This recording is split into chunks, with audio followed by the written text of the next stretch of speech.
আমাৰ নগাঁও আমাৰ গৌৰৱ, আমি নগাঁওখন লৈ পেলাই গৌৰৱ কৰোঁ। প্ৰতিটো মুহূৰ্তত নগাঁও কেনেকৈ উন্নয়ন হয় তাৰ কাৰণে চিন্তা চৰ্চা কৰি থাকোঁ। আগন্তুক সময়ত আমাৰ সেইটোৱে যে আমি নগাঁওখন কেনেকৈ আৰু আগুৱাই নিব পাৰোঁ। খুব ভাল লাগিছে।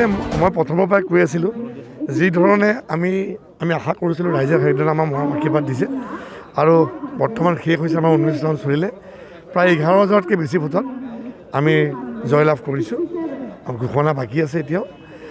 গতিকে যোৱা 5টা বছৰ ৰাইজৰ আমি যিধৰণে কাম কৰিছিলোঁ, ৰাইজে সেই কথাবিলাক চিন্তি কৰি আমাক মৰম দিছে, আশীৰ্বাদ দিছে। দায়িত্ব আমাৰ আৰু বাঢ়িলে। আগন্তুক সময়ত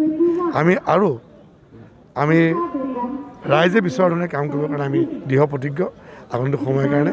গতিকে মই এই জয়টো আমি সকলো মোৰ সমষ্টিৰ ৰাইজক মই ধন্যবাদ দিছোঁ, শুভেচ্ছা জনাইছোঁ।